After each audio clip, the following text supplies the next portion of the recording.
All right. Well, thank you for joining us for our webinar on the importance of five-star reviews and how to obtain them in 2019. We have a packed agenda for today, but before we get started, I'd like to quickly introduce myself. My name is Joanna Brooks, and I'm the account manager at Market My Market. So I'm responsible for managing our client accounts, specifically as it relates to the development and deployment of marketing strategy. We also have Ryan Klein presenting on the webinar today. Say hey, Ryan. Hey, Joanna.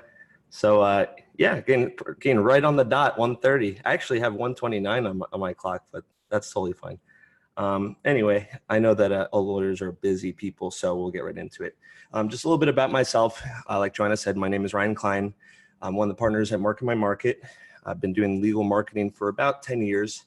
A lot of it in-house, some consulting, freelancing, and then obviously with the agency. So one of the reasons we wanted to cover this topic especially is there wasn't really any point in time where reviews wasn't a challenge for me working, in-house and in this situation. So, every time I talk to lawyers about, with their pain points, reviews typically comes up. So we're pleased to say that we've done a lot of research and we're really experts on this subject matter.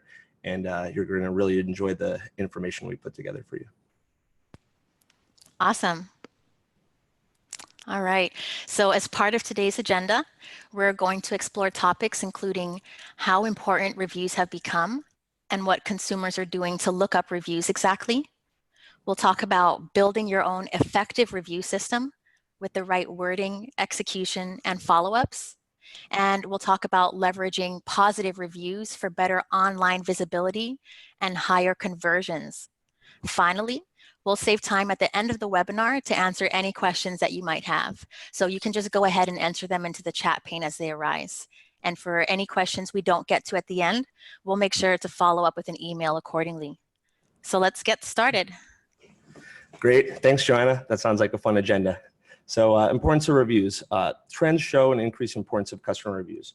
So we started to really paying attention to this trend probably back in 2016. And we were doing surveys with a lot of consumers about how important reviews were. So, we compared 2017, 2016, and there was a huge increase. 2018, 2017, a huge increase. And then even now in 2019, more than ever, we know that it's really important to have positive reviews, quantity reviews, quality reviews. And so Joanna's going to go over some of those statistics that we found. Thanks, Ryan. So let's run through some of the stats regarding the importance of customer reviews for lawyers. We actually conducted a survey towards the end of 2018 and again at the beginning of 2019 with around 500 respondents. Here were the questions that we asked as well as the results we found. The first question was, on a percentage scale of 0 to 100%, how important would it be to read reviews about a lawyer prior to contacting them? The average response we received was that the importance would fall at 81.7%.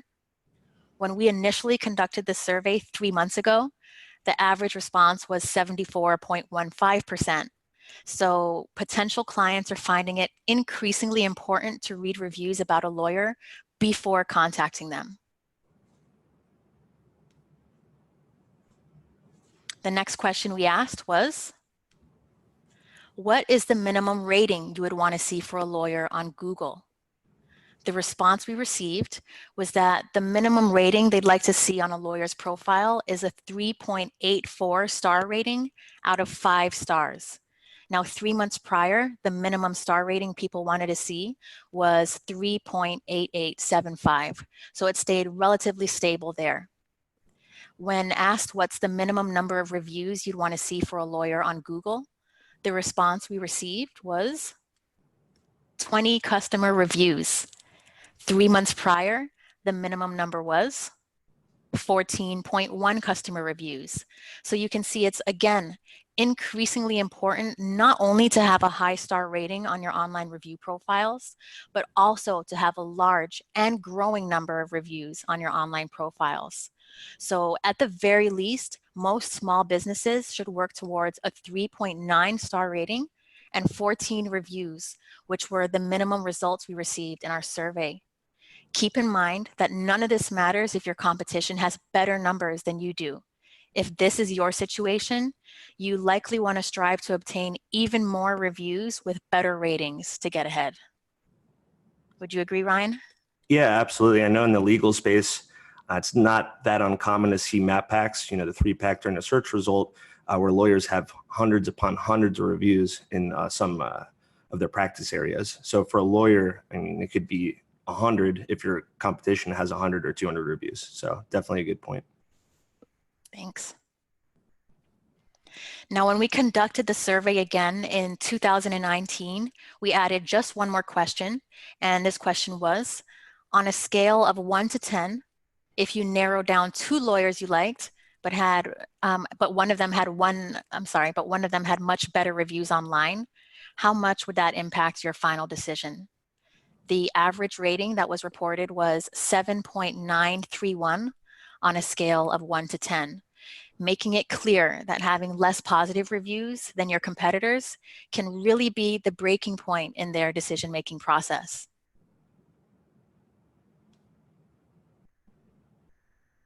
So we've discussed at this point how important reviews are to customers. Now let's talk about how exactly people are finding lawyers in 2019. So we conducted a survey about this, and this is what we found. 64% of respondents said they would search on Google, with many already set on finding attorneys in their area on, the #1 search engine. So that was the huge majority of survey respondents. 30% indicated that they would turn to a friend, family member, or coworker to recommend a good attorney to them.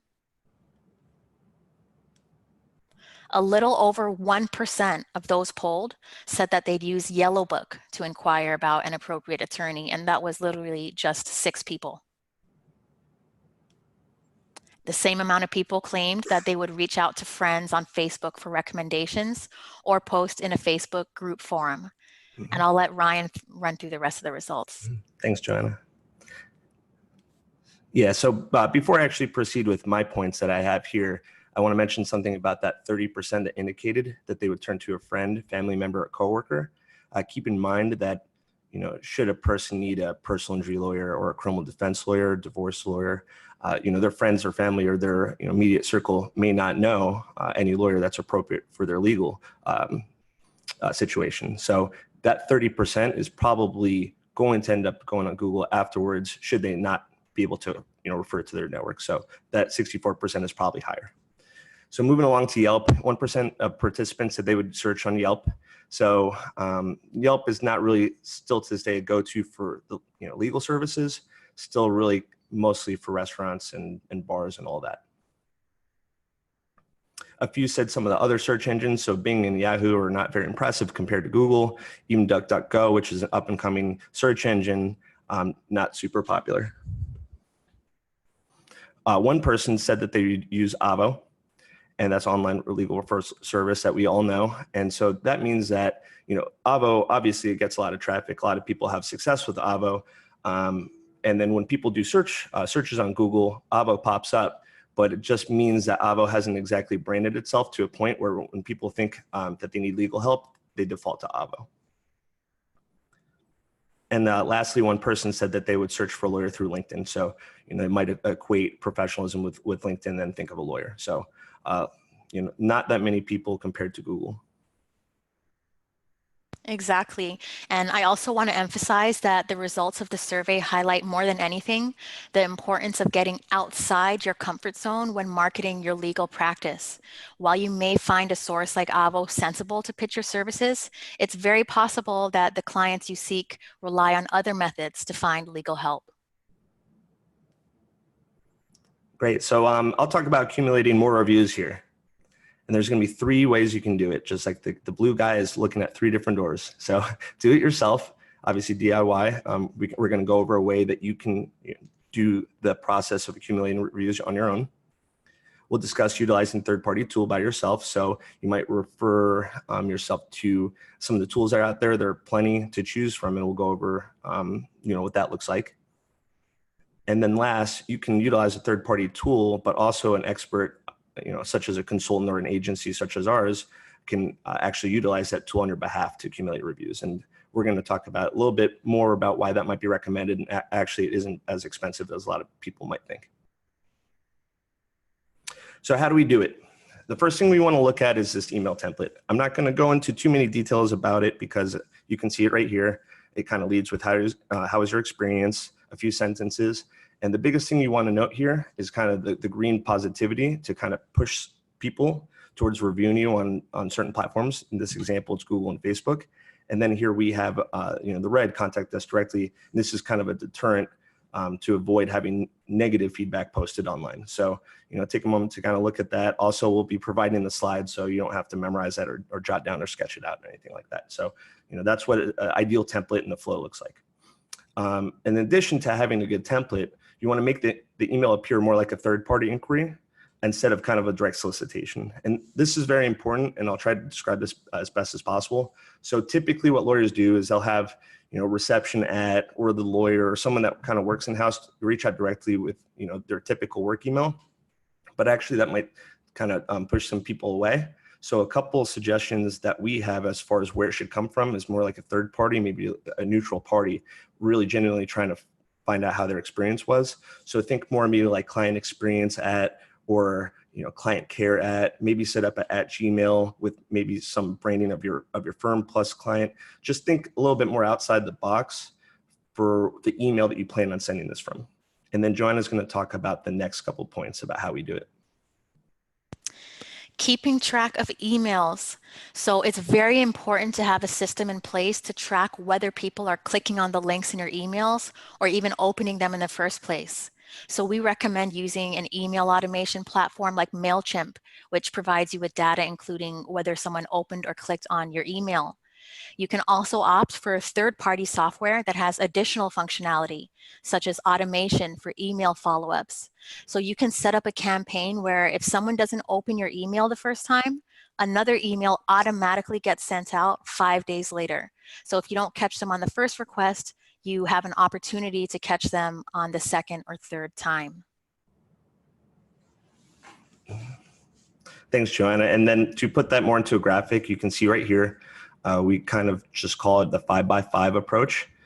You do an email, you wait 5 days, send another email, 5 days, send another email, 5 days, just like this. This is going to initiate, if they don't respond or especially if they don't open it up. And in a lot of cases, sometimes we go through the process, and if they don't respond or anything, we'll wait a couple months and we'll do it again. Typically, it's fine. It doesn't seem like a solicitation if everything prior to this is set up correctly. And you either stop when they leave the review or you stop when they ask you, please don't email me anymore. Pretty straightforward. All right, so now that we know what the review generation process looks like, let's talk about why most initiatives fail when people attempt to do it themselves. If you've been wondering why your review requests normally don't pan out, you probably have at least one of these following issues that we're going to run through. First, your email template doesn't make it easy to link to places to review. So as you saw a couple slides back, the email template should include a clear way for someone to submit a review. The email templates that we use have buttons that are big and bold, and they lead directly to the review pop-ups on platforms like Google and Avvo. So the less thinking and work that people have to do, the better it is and the higher the conversion rate's going to be.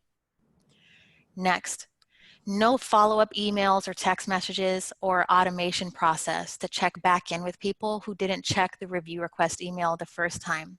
As we mentioned before, a lot of the times people don't submit review the first time. They do it the second or third time. A lot of times what I see on my end when I submit these review requests is that people will open the email, they might even click through to the review site and not actually do the review. They just want to see what the process is, how much work is involved on their part. And then they go in the next day and they submit the review. So it's very important to have a follow-up process because a lot of the times people will submit the review if you just send them another request a couple days later. And it's important to have some automation integrated so you don't have to do the thinking on your end. You're already busy, you're a lawyer, you have things to do. Let technology do that work for you and send out emails automatically when someone hasn't submitted that review the first or second time. Third, Company emails that come off like solicitations rather than genuine emails on behalf of an unbiased third party. So Ryan kind of just touched base on this. You don't want to come off like you're just trying to get a review. That can turn people off. So you want to send a genuine email that looks like it comes from a legitimate source, that gives the impression that you're truly following up on the client experience and want feedback that can make it better for others in the future. I'll let Ryan run through the last 3 obstacles. Sure. Thanks, Joanna. Those are great points. And let me reemphasize that second point. The automation may be among the most important issues out of everything. Just like Joanna said, most people don't even open or look at the first email. They may not even look at the second. We have a lot of success when we get to the third or fourth, or even doing the process all over again. So it's about being vigilant with the follow-ups when you really start to generate a lot of positive reviews. So yeah, I'll go into my points. Absolutely. So poor email or template formatting. So you saw one of our templates. It works out very well. We've been using that for a long time with a lot of success. So a lot of emails that you may use in the past, and the ones that don't really work, are kind of just like blocks of text with just a couple hyperlinks. When it's formatted properly, looks more professional, it tends to work out better. The next point, content of the email doesn't get to the point. So you typically don't have to write a whole story or have a whole preface that goes on forever about why they should leave a review or their experience. Keep it short and sweet. As you saw in the template as well, probably only 2 or 3 sentences. Sending emails at the wrong time of the day. This one might seem obvious for some, but you don't really want to ask these requests maybe like on the weekend, really late at night. If you have some statistics from some of your email campaigns, if you do MailChimp or Constant Contact or anything like that already, you're going to have some stats on when your open rates are the highest. So kind of try to stick with the knowledge that you already have and send it alongside other things that you may do. The next point that we have here, emails that end up in spam folder. So when you venture out and you start doing your campaign and you start inundating your mailing list or database with emails, you might go to spam if you're doing too many at once. So if you're doing hundreds and hundreds, the likelihood that you go up into spam increases. So just be a little bit more conscientious of that. If you have an IT or mail person or anyone that kind of handles your mail or your domain or hosting, maybe kind of coordinate that with them. And then lastly, attempting to get reviews at the place of business. I'm absolutely guilty of this. I guarantee if you're listening, most people are guilty of this as well. You probably thought that if you have someone in your office, they're there for a meeting or, filing the case or disbursement check, you say, hey, they're already in the office. Why don't I have them hop on a laptop or a computer or the iPad? They'll set up an email account and they'll just leave a review there. Typically doesn't work. And you probably know that by now. And if you don't, I would not suggest embarking on that kind of campaign. It has a lot to do with that you have, a certain IP addresses. I don't want to get too technical, but more or less Google and other places know that if a lot of people are leaving reviews from the same internet or the same connection, they're going to know that, what you're doing more or less, and the chances of that review sticking are very low. Thank you, Ryan. All right, so since we started to follow a system like this, we have sent out thousands of emails, and we want to share with you the results that we generated for our clients. A 13% email conversion rate, so that's the percentage of people that left a review, with one client having a conversion rate as high as 38%. The average increase in reviews across all platforms averaged 69%, with one client having a 217% increase within just 2 months. And over 3,000 reviews generated with an average rating of 4.6 for all clients. Great. And I have one last point before we go to, I think, our last slide. Some viewers might be saying 13% email conversion rate is really low. This is a situation where someone came to us after they already tried everything they could to get reviews from their current mailing list. And we came in with the system that we've been chatting about and end up getting 13% email conversion after they've already attempted. So that's stats for that situation. The second point, that 217% increase, this was for a particular client that already had about 40 or 50 reviews. So that 217% increase brought up closer to about 150. So a big leap for them. All right. So now we want to share some examples of results for specific campaigns of our clients. I'll let Ryan run through those. Sure, and it's going to be the second to last slide then. So yeah, just a couple examples here. One of our clients came to us. They only had 2 reviews. After working with us, 107 more. So 95 of those were 5-star perfect reviews. 13 were 4, and only 1 3-star review from that campaign. Second one, someone came to us with absolutely 0, and we increased that to 50 overall with a 4.8 rating. So 47 of those were 5-star. We did have a few that were negative, but a lot of the times actually that might have come not from the campaign or just naturally people that might have had a bad experience. So it does happen. And lastly, leveraging the positive reviews. So, after you've done such a great job, working through this process, you have the campaigns and, you want to start getting those positive reviews. What are really the huge impact? What's the end story? What's the end goal for all these reviews? So adding a review widget on your website has a huge impact. So, if you're criminal defense, you probably talk about hundreds, if not thousands of cases handled, personal injury, millions, if not billions of dollars in verdicts and settlements, but also people want to see your reviews. There's a lot of, the social aspect is very important for consumers to make decisions nowadays. So there are aggregators, Google is a big one, Avvo, Lawyers of Distinction is a really big up and coming aggregator for reviews, and then Facebook. All these things have a big impact for people. And then also receiving and unlocking quality awards, accolades, and badges. So, Avvo right here, I can't think off the top of my head what they say at every step, but 10 is superb, 9 is probably excellent, 8 is great, 7 good, all that kind of stuff. If you have more positive reviews, there's more chances for you to essentially unlock these awards you can also feature on your website. And then the more reviews you have and the more chances you have to, take some testimonials and some positive excerpts from these reviews and put them on marketing materials, put them on your website. There's a lot of places where you can feature these positive reviews in social media sharing. It just adds to the positivity around your brand and your firm. Additional positive reviews will also provide an SEO boost. There's a huge correlation, especially in 2019, between having positive reviews and more visibility online. So it does tie into SEO quite a bit. And then lastly, there's an enormous correlation between, especially on Google, having not only a high quantity of reviews, but high quality number of reviews to be featured on the map pack. So when people do a search, you have your paid ads, and then you have the maps, and then you have organic. Being that maps is more important than ever, and having positive reviews has a huge impact on being featured there. All right, so now you have seen how we successfully obtain reviews for our legal clients in 2019. If any of you are interested in more information about utilizing a third-party tool to generate reviews, please feel free to reach out. Our contact info is on the current slide, and we'll make sure to send out the slide deck so all attendees have a copy to reference. That being said, thanks for joining us for our webinar today. And at this time, we're going to open up the floor for our question and answer segment.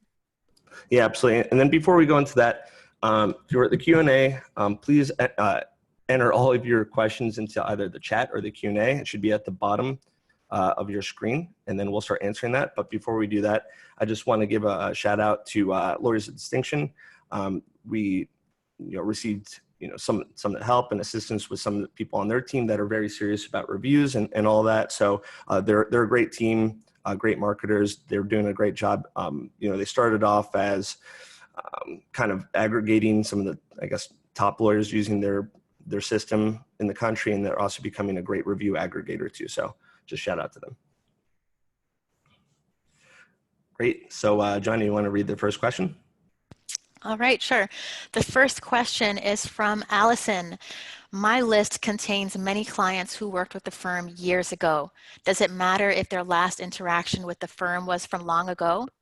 No, it doesn't matter. We actually suggest that when you send a list of email addresses for us to send review requests to, that you send us as many emails as you can. We have the opportunity to customize the messaging. So if it's someone who you haven't served in a very long time, we can update the messaging and be like, hey, I know it's been a long time. We just wanted to check back in and see how your experience with how your experience was with us, and so on and so forth. So whether it's someone who you haven't spoken to in a long while, or it's someone that you just closed a case, both situations work. Okay.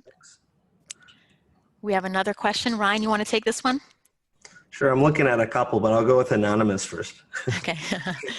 I'm a disability attorney. Will this work for low-income clients, some without regular email or internet access? All my clients are trying to get disability benefits from VA and Social Security Administration. So following up with people, so we've been in situations where there are two kinds of people that may not have access to internet, and you're describing one demographic, and also older people. We've been in situations where it's still effective, but maybe not as effective. If people don't have access to internet, they certainly almost don't ever have an email. So it's just might be one of those few situations where it could possibly still work, but it might be limited to your clientele. But I still think the answer would be yes. Yeah, we can still make it work. There's just one thing that we want to keep in mind is that for some of these review platforms, and it doesn't apply to all, but for Google specifically, you need to have a Google account in order to leave a review. So if someone doesn't really have email or internet access, I would assume they probably don't really have a Google account. And so you just need to make sure that they have that before they can submit a review. But there are other platforms like Avvo. I believe Avvo, you don't need an account. You can just submit a review without that. So we encourage, and it is ideal for someone to have internet access regularly, but we still can make things work. We can do it by SMS as well. So we can do it with emails and with text messages. Yeah, thanks for that response. I'll piggyback off that. Sometimes we also present the template in kind of a hierarchy of importance. So if we know that the clients, our clients or the law firm's clientele is a little bit more savvy, and they're more likely to be able to use the computer and log into places and create accounts. We're able to start with Google, and then if we know that's not the case, maybe it'll be Facebook. If that's not the case, maybe it's Avvo. So we're always planning on, okay, we're going to be sending it to these certain people, or do we know with certainty that the likelihood that they'll have access makes sense for asking for those kind of reviews, or kind of guiding them along to those kinds of websites. Yeah, and so we have a follow-up to that question, which is, should you focus on Avvo or should you focus on Google first? There's benefits to both, but I would lean towards Google because Google has extra benefits that can be gained from having your more reviews. It plays into SEO, search engine optimization. So I would, and Google Maps gets a ton of visibility. So you definitely want to have Google as a priority, but Avvo, of course, is a great platform because it's specifically related to lawyers. So that's why it's good to be able to have both options. Like Ryan mentioned, we can have a link for Google, we can have a link for Avvo, we even do it for Facebook, whatever makes sense for the clientele. Yeah, I mean, we mentioned Google a whole bunch, and that's not just because we do SEO. We're not, indebted to Google for anything, but there's just a correlation with visibility that's just so much stronger with Google. And even though someone's going to be required to use an email to log in and actually leave it, and hopefully it sticks, that is the trade-off. Avvo is still important, of course, because people do, they will verify lawyers afterwards. So if they go to a website and their, I guess, decision to retain a lawyer is a little bit longer, they will look you up on Avvo, and they will look you up on some other platforms wherever there are reviews. Unfortunately, sometimes it might be Yelp because we're not big fans of Yelp.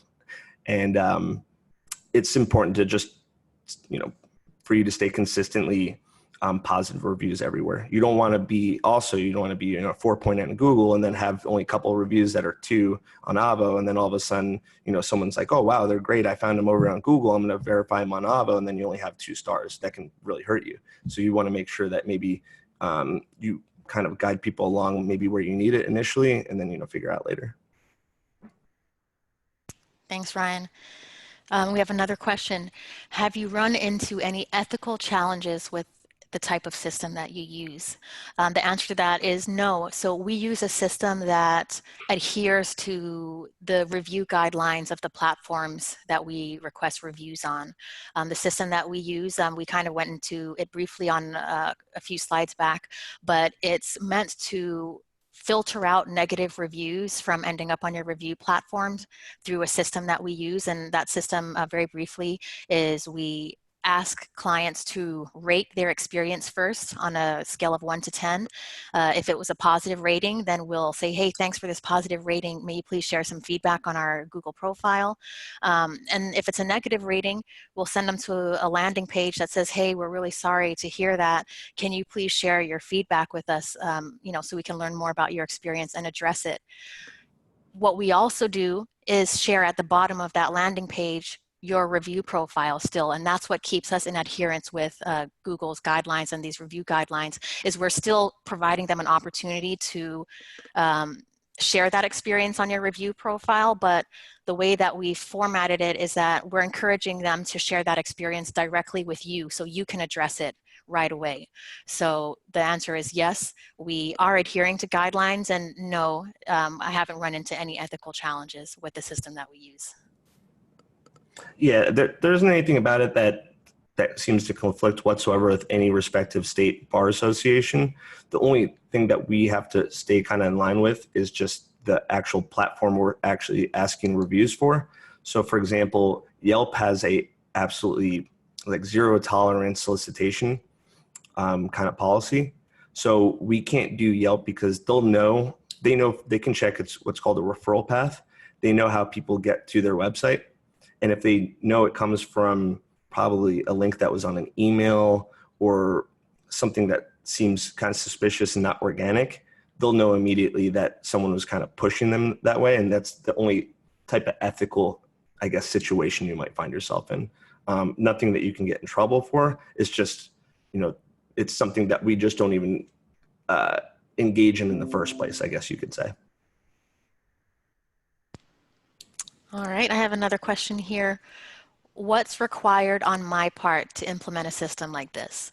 Okay, so what's required on your part is just to send a list of email addresses of past customers that you've worked with. So when you're working with experts like us, that's all that would be required. How often would you do it? We kind of touched base on this with one of the first questions, but ideally you want to send me an email right after you've closed a case, because the positive sentiment is still fresh in that customer's mind. We want to catch them while they're hot. But if that's not the case, I have some clients who will send me emails on a weekly basis, on a monthly basis. All of that still works, and we can customize the messaging as needed. But that's basically all it takes. It's very simple on your part, and we have great results. We have a tracking system also that allows us to see where we're at. So, if you sent me an email from someone that you were really thinking you were going to get a review from and you haven't gotten it yet, you could email me and be like, hey, Joanna, we sent this review out, what's going on? And I can look in the system and be like, hey, yeah, they opened the email, but they haven't clicked through to the review request yet. But we have another follow-up that's scheduled to go out in 2 days. I'll check back in with you then and let you know what's up. So it's a really great system in that respect. Thanks, Joanna. I like hearing you talk about the client experience part of it. You get excited about that. But one thing I also want to mention about emails, and that being kind of the core of this working, we have situations where a client comes to us and they want to work with us to get this campaign going, and then they have 5,000 emails, all right? And the system works pretty well, so we're expecting to get hundreds upon hundreds of reviews. So in that situation, we'll do what's called a drip for the reviews, meaning that instead of sending a request for, we don't want to call it a request, just an email template to about 5,000 people at once, we'll probably do it maybe 100 a week. And then Joanna, if you have different numbers, you can let me know, but you want to kind of do it slowly for the main reason is it looks kind of awkward if you're getting tons and tons of reviews in one place over a short period of time. And that typically, no matter if they were legit clients, they all legit 5-star reviews, genuine people, real emails, I just think that the likelihood of them all sticking is pretty low across a lot of platforms. So, if you had on Google, you had 12 reviews across 12 months, and then you get 80 reviews in 1 month, I don't think you're going to have 80 stick. So we're always making sure on our part that we do a drip if we have a lot of emails. And then on your part, if you decide to venture out and give this a go on your own, just make sure if you do have a lot of emails that you kind of stagger it over a period of time.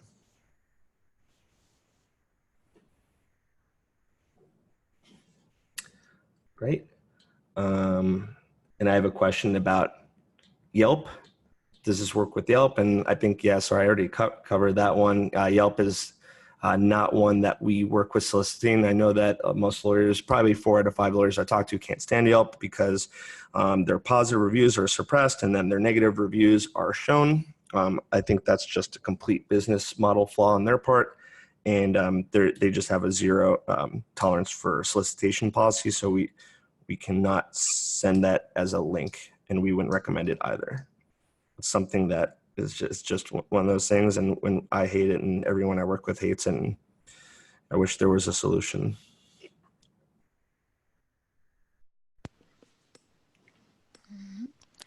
So we'll keep the floor open for about a minute or so more to see if any more questions come in.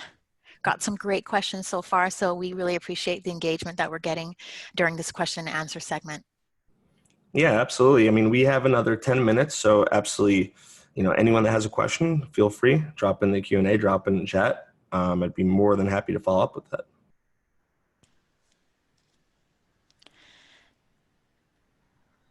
Okay. And we have, I think we have another question that was asking about Avvo or Google. Just to reemphasize that we think Google definitely is a priority that you should focus on, but with your review templates, you can tackle more than one and just set a priority of how you list them. Put Google first and Avvo second. That's our recommendation. Yeah, exactly. I think that we used to do 3, but it's very seldom that people will spend the time doing 3. I mean, unless you're a fantastic lawyer, which I'm sure a lot of you are. So, maybe they will. Just don't really want to overwhelm them with too many places. So I would really focus on 2, like Joanna said.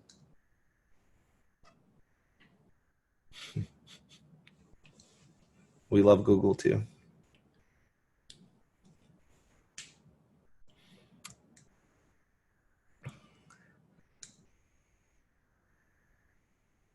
Okay, we have another question that came in. Do you ever send review requests to other attorneys as well as clients, like other professionals I've worked with?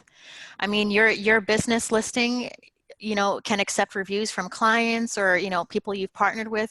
I don't see any problem with that. If you would like us to send a request to whatever email that you have either served in a capacity as them being a client or a partner, I have no objections to that. And I think that's great because they're going to be sharing feedback on their experience with you in that respect from that angle. Sure. Yeah, we've done it almost entirely for B2C, but this kind of template, I can't think of any reason why it wouldn't be B2B. It's a pretty general. There's no reason why you wouldn't be able to. Yeah, it's kind of like sending an email newsletter. I have, some lawyers who ask me, hey, I have this email newsletter and I have my MailChimp list and I have, clients on it, but I also have like people who have referred me and, other partners, should I send them this newsletter? And it's like, hey, if it's something that would benefit them or, they would enjoy reading, why not? It can't hurt, It can only strengthen the relationship that you have with them. I'll read the next question because I think it is a good one, and I believe I've answered this a few times. Is it against any policy to offer a small discount on a fee or a small token gift card in exchange for honest review? We don't advise it. So at that point, that would be kind of your call. We believe that doing this kind of arrangement or this kind of system generates reviews on its own without having to offer anything. So what I would do is go through the system we provided. We're going to mail everyone the slides just so they can kind of follow it and guide it if you decide to do it on your own and do that process because I don't think that it's necessary. And I think that you can have a lot of traction with getting positive reviews without having to offer anything. Yeah, and we do encourage against that because our understanding and impression is that at least Google for sure does not intend for you to offer perks for people to write reviews because it wouldn't really.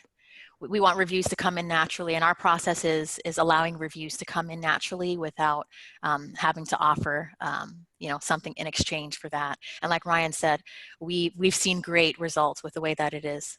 Because it's, as you said, as we talked about, the email template is drafted in a way that you're truly following up on the client experience, and that's appreciated enough. It's enough for them to write the review. Sure, but on the other hand, if there's anything you can do with for your small token gift, we do work with some law firms that do have their own things set up internally that encourages their own team to follow up. So you might be able to set up some sort of system internally where you might have a few legal assistants or paralegals that are doing follow-ups or using a system, and then whoever generates the most, you can do something nice for them. So we do see it internally. I just really don't see it externally.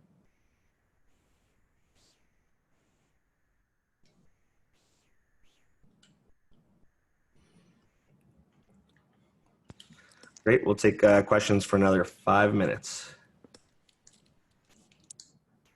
And we have reviews to generate. I hope everyone's enjoyed this as well. Feel free to also give us any feedback. That'd be great. Yep, and as we mentioned, we will be sending the slide deck to everyone at the conclusion of the webinar, so you can take a chance to take a closer look at all of the great information we shared. And if any new questions arise from that, feel free to contact us directly. Our contact information is on the current slide. You have Ryan Klein, he's our managing partner. Email address is ryan@marketmymarket.com. I'm Joanna Brooks, I'm the account manager, and my email address is joanna@marketmymarket.com. Yep. And then another thing, you don't have to shoot us up always questions that only pertain to what we were covering today. We're a pretty full service legal marketing agency. So we do, work, and we're very competent in SEO and SEM and website stuff. So not limited to just what you're hearing here today. And then as far as the slides themselves, they will be emailed. It'll be in the form of a PowerPoint, I believe. Is that correct, Joanna? Yes. Okay.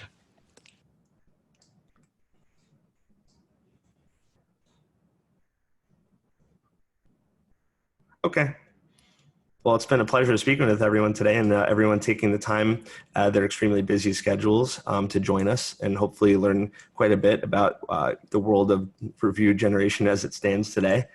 Hopefully y'all are able to put something in place that really gets you going on the right direction for making that happen, because like I said at the beginning, I've been doing this for a very long time, and a pain point that I've heard over and over and over again, besides I just need more leads, which is obviously everyone's concern day to day, but reviews are always paramount. So we spent a lot of time researching this, and this really is truly what has kind of been the turning point for a lot of law firms. So we hope it is for you as well.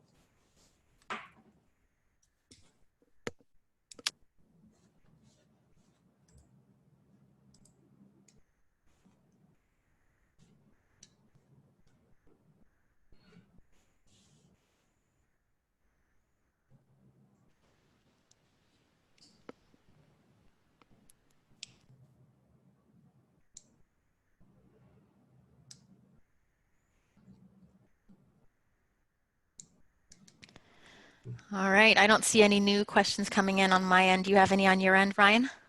No, but thanks for the questions. They were good questions. Definitely.